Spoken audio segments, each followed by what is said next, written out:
What's good, TMG fam? It's your boy Ellen. I'm back with another reaction, man. How y'all feel? Welcome back to the channel. Now listen, but listen very carefully.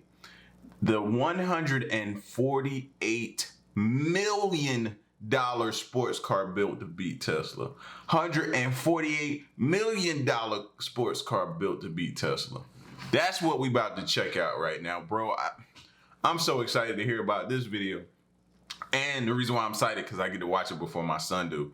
Knowing him, he's probably figured out some kind of way to already know about it or anything. I'll be trying to get one up on him because he's a car kid. He loves cars, everything. You know what I'm saying? So if he's not aware, then I got a leg up on him. So I'm trying to watch this with y'all. This is, like I said, the $148 million sports car built to beat Tesla. It's going to be a two-piece today as well. But the second video, nothing to do with cars, but it's very interesting because if you were like me back in the days, you went to McDonald's and you wanted to try to win that Monopoly, even though you knew in the back of your mind that you probably wasn't going to win, but you still played or checked it just in case. We about to watch the FBI solves McDonald's Monopoly scam. I didn't even know it was a scam, but now I feel like McDonald's, even though I don't eat there, I feel like they owe me something now that they were scamming us all those years ago. So I'm anxious to see this video as well. So if you're new to the channel, hit the subscribe button, join the fam, all that good stuff right there. But let's check out this 104. I can't even get it out. That's how much it is. And you can't even speak right. $148 million. The Tesla Roadster is Elon Musk's fastest creation yet, and it is impressive. I mean, impressive. And I ain't even a Tesla guy because I don't really like how they built and how they look. It's not really no eye candy to me. You know what I mean? So I'm not really a Tesla fan like that yet, but I admire and I like all the technology that it possesses. That's one thing I do like about it. So I'm in love with the inside and the gadgets and everything, but the outside, the appearance and everything, they haven't sold me on yet. But this looks like they're taking a step in the right direction. Astonishing vehicle has utterly destroyed the lightning-quick records set by Ferrari and Lamborghinis in the past. However, its reign atop the fastest car ranks hasn't lasted very long. Some other notable companies and competitors have been putting down their own hypercars, going so far as spending upwards of $150 million and attaining hair-raising speeds of over 300 miles per hour, just to develop a vehicle that can surpass Tesla's finest. In today's video, I'm going to take a look at some of these incredible machines and how they stack up against Elon Musk's infamous Roadster. Fasten your seatbelt because we're going to be racing through some of the fastest and most expensive hypercars ever created.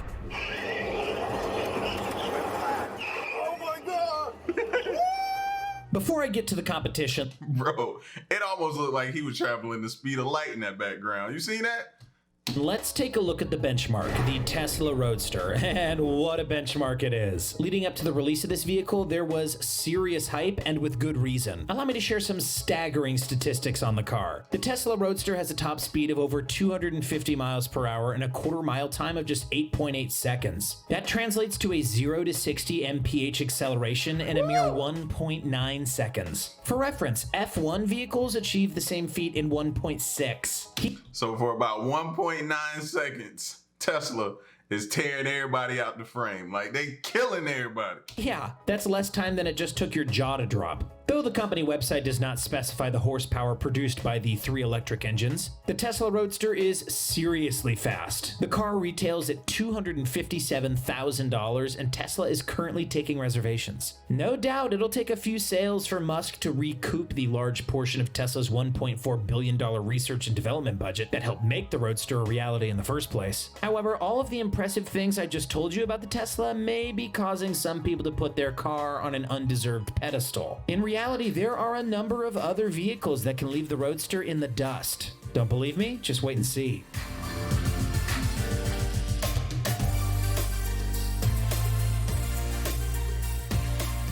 The first of the speed demons we need to talk about is the Hennessy Venom F5. If you thought that... I just like it because it's Hennessy. I don't know why. I just like it that it got the name Hennessy and Venom.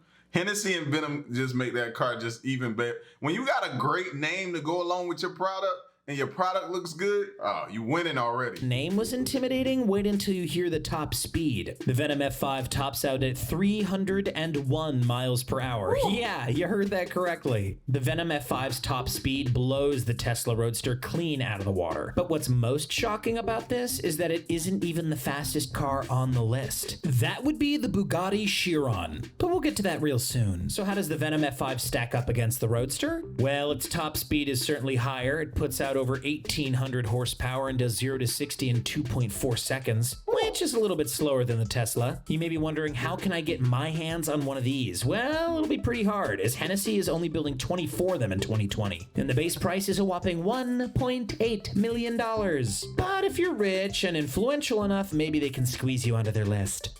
You'll definitely find yourself doing some squeezing if you ever get your hands on the wheel of this next car, the SSC Tuatara. The Tuatara is actually a rare nocturnal lizard native to New Zealand, and is a fitting name for its exotic beauty. The SSC Tuatara was revealed to the public in 2019, and the American-made monster features a 5.9-liter V8 that pumps out 1,750 horsepower. Good for a top speed of 300 miles per hour. Those stats definitely eclipse the Tesla Roadster, although the SSC Tuatara does 0 to 60 in a slightly slower 2.5 seconds. See, that's why I said Tesla out the gate for about 1.9 seconds is on top of the world.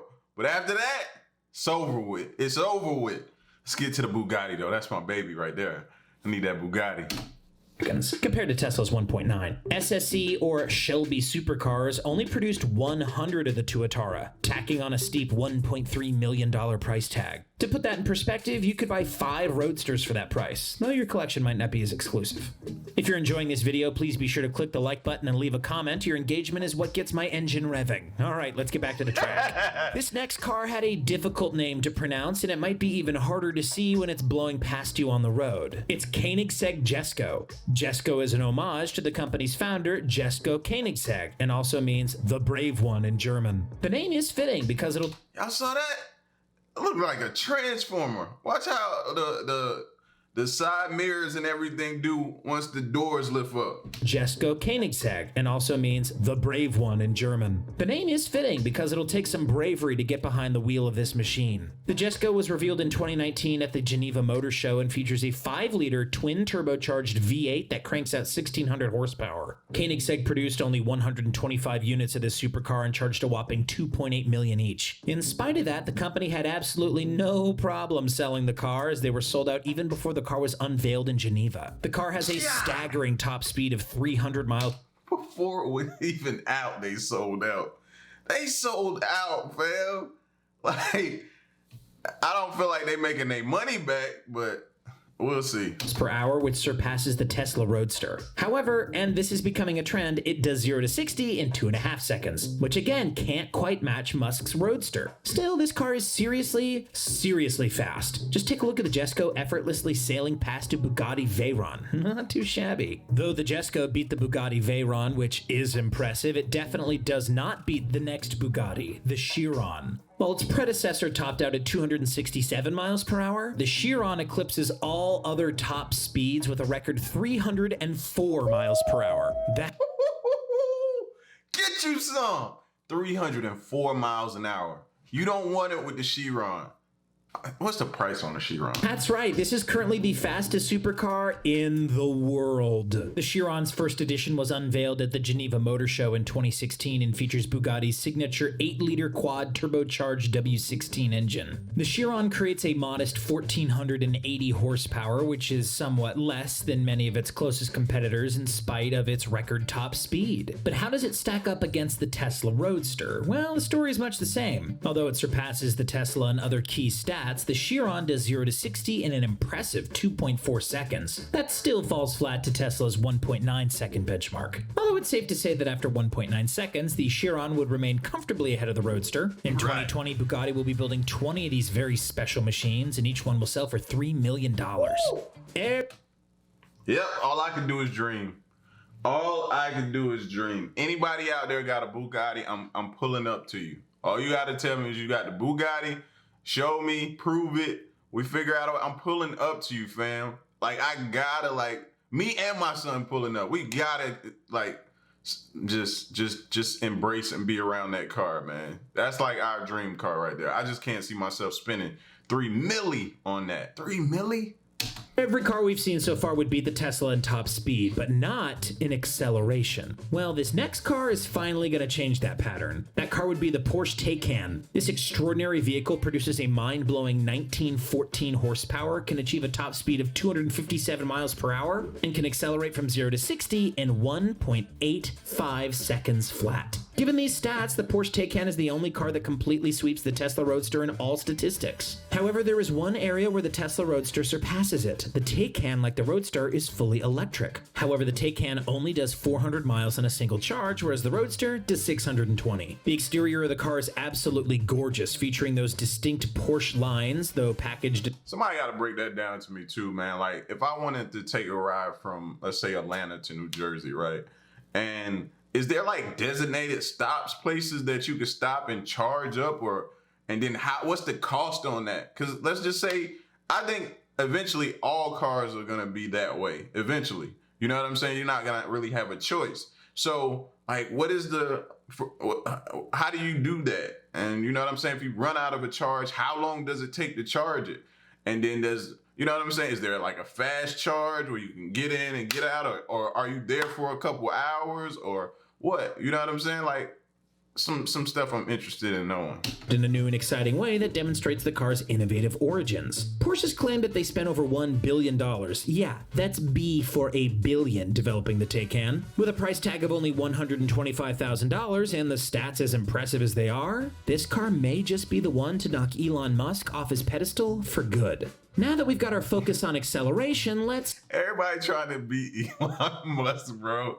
Take a look at a car even quicker than the Taycan, the Spark Owl. This vehicle claims to be the first Japanese-made fully electric supercar with record-breaking acceleration. To confirm this, let's take a look at the numbers. The Spark Owl boasts 4 electric motors and combines to put out 1,985 horsepower. It has a reported top speed of 249 miles per hour and can jump from 0 to 60 in 1.69 seconds, making it the quickest supercar on planet Earth. However, there is a drawback, as the fully electric supercar boasts a modest range of only 280 miles per charge. In terms of design, the Spark Owl's sleek exterior is meant to highlight the feminine, according to the company. Although it ain't supposed to be like a family trip type car. Nah, that's just for around town type of car.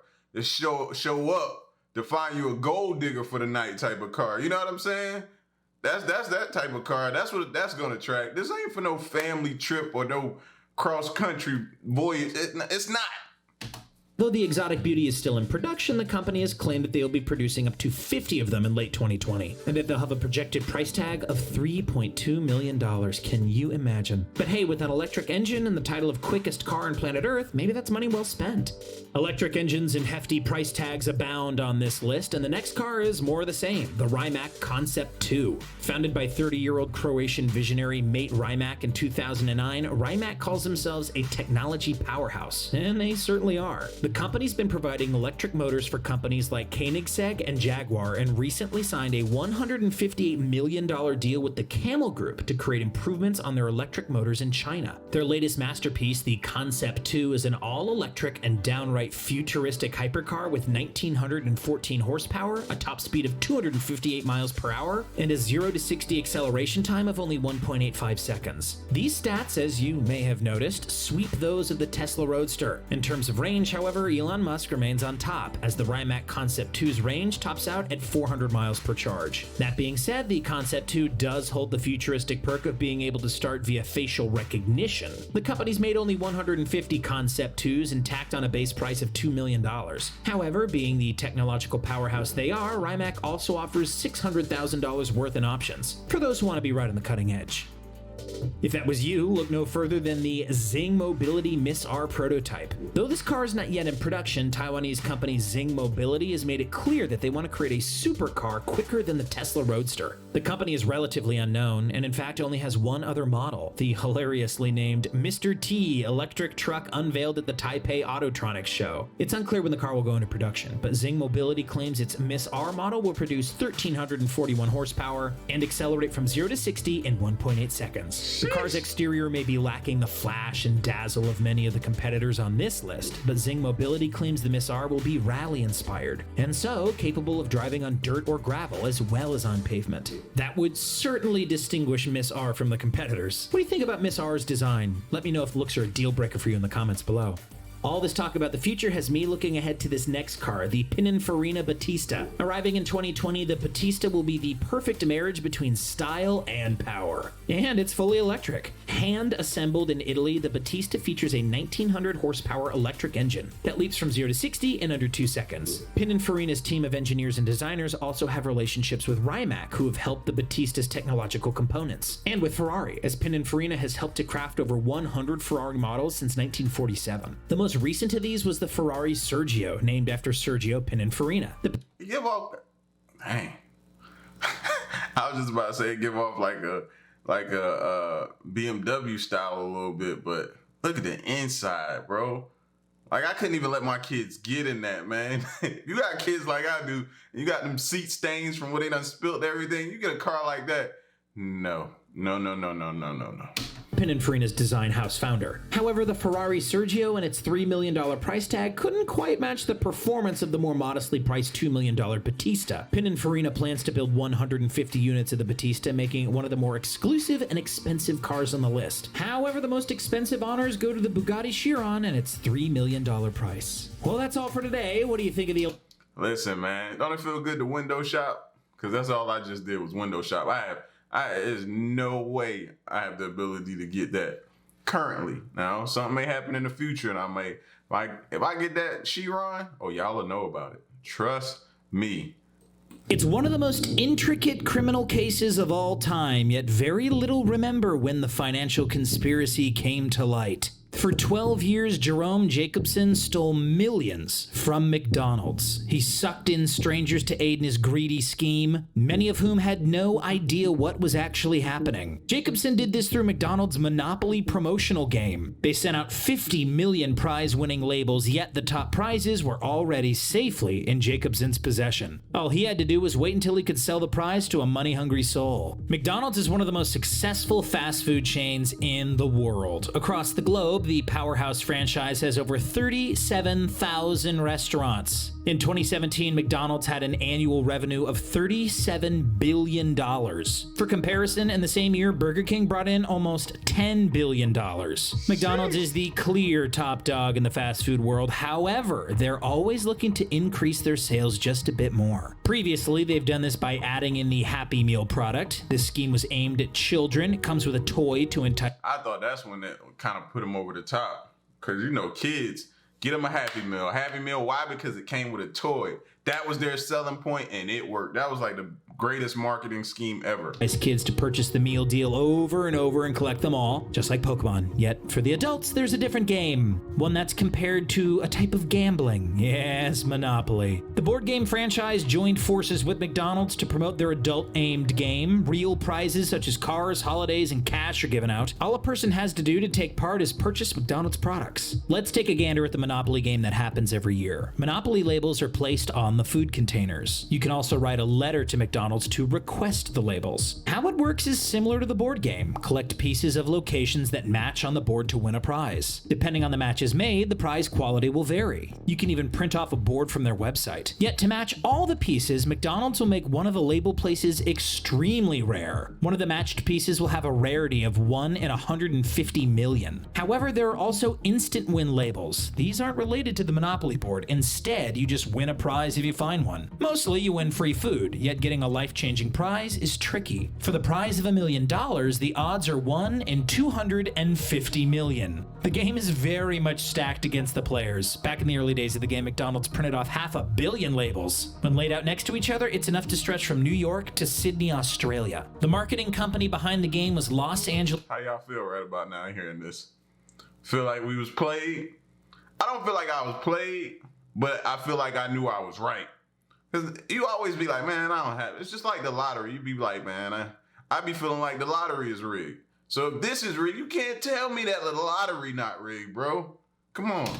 Angeles-based Simon Marketing. The printing of the labels was the responsibility of the Georgia company Dittler Brothers. Their other responsibilities included printing the U.S. mail stamps and lottery scratch cards. The man that supervised the McDonald's monopoly printing was Jerome Jacobson. He was the chief of security at Simon Marketing. Every day the game was active, he would oversee the printing process by the supercomputer at 5 a.m. He would watch the technicians as they created the instant win labels. Jacobson even helped establish watermarks to discourage counterfeiters. He picked out the winning labels and locked them in a high security vault. When it was time to move the highly valued pieces, Jacobson would seal them in an envelope with a tamper-proof sticker. He also invented a vest just for the task. He would pop the important envelope into a hidden compartment in the vest. He would then go all over the US to McDonald's packaging factories to transport the life-changing labels. He seemed like the perfect responsible employee. Jacobson was originally from the US Marines. However, due to high arches, he was discharged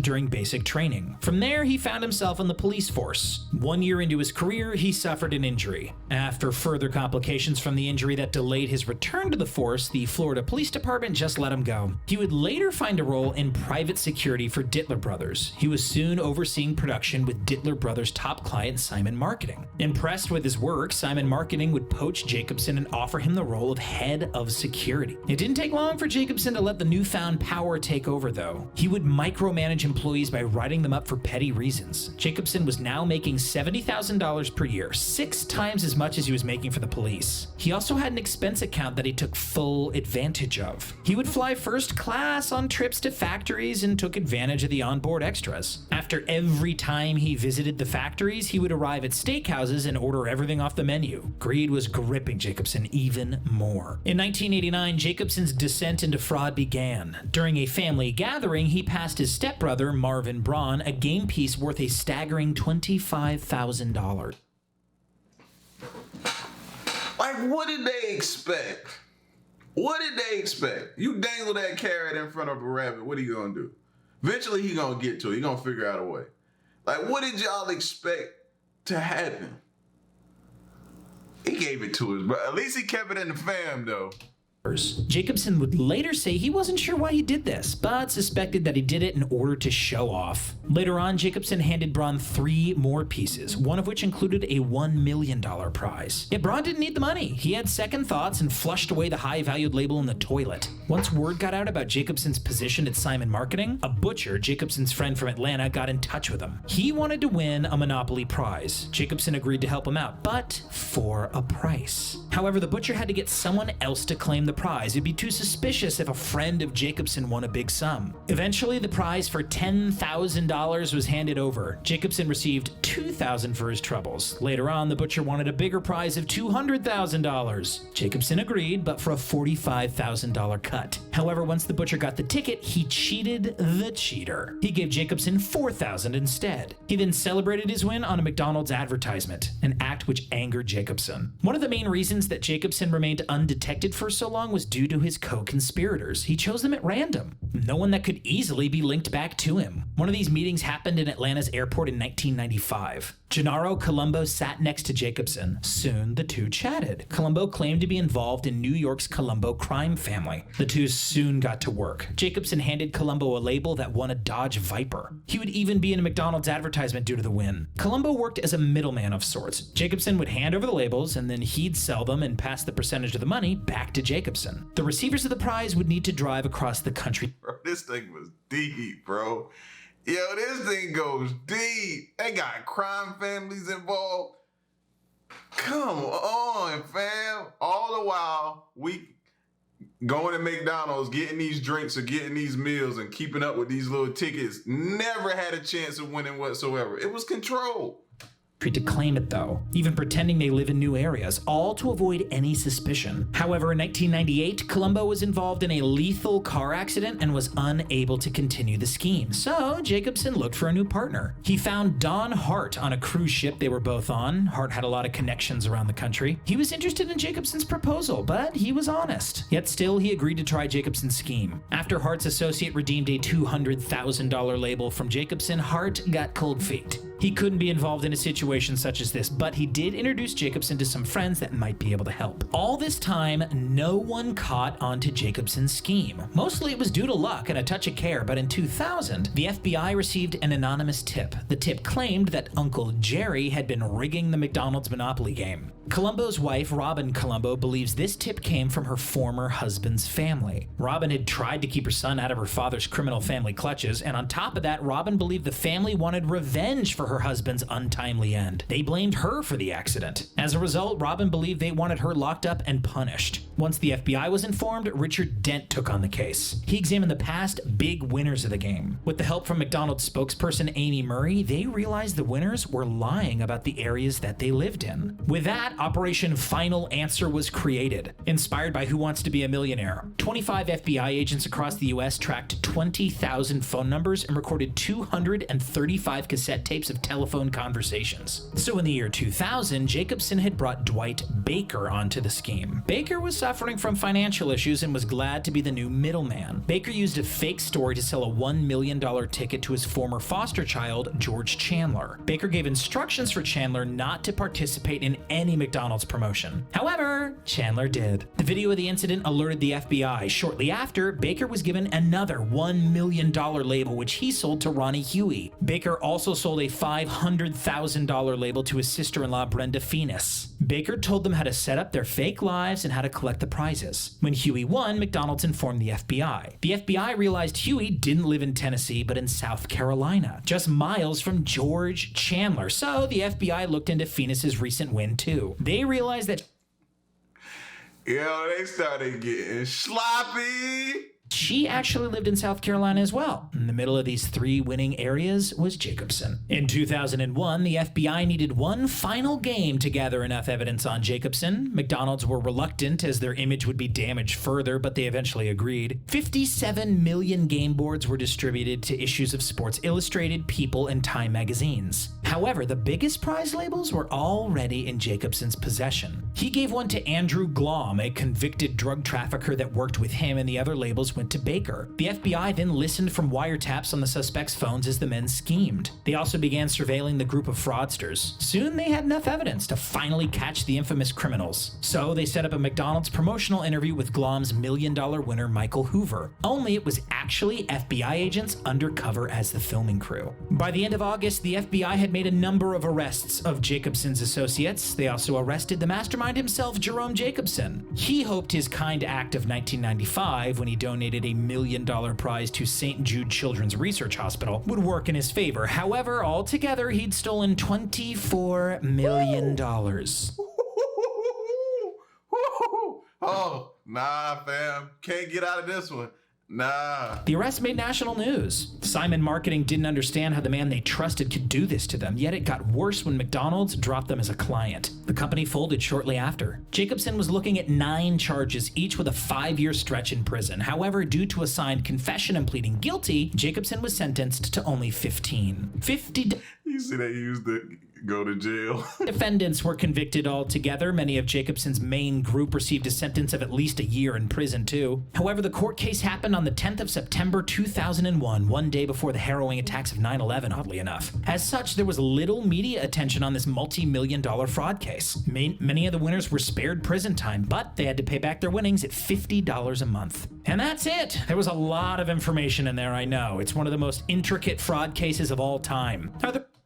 Yo, man, one thing I feel bad for is the company that he worked for. They essentially went under, all because of him, and they ain't even really have nothing to do with it, except that they hired him. So you know what I'm saying. But that sucks for that company. He's ultimately sank that company, bro. That's crazy, man. That's crazy. So next time y'all be out here playing these little games that these fast food places be offering, just know in the back of your mind, man, it's controlled. Just like the lottery, just like the casinos that I still go to and try to play. But it's controlled, man. It's control. Y'all get at me in the comment section. Let me know what y'all think. Leave a like, share the video, subscribe, and stick around and stay tuned, man, until the next reaction. And I'm out. Peace. Y'all stay solid. Hey.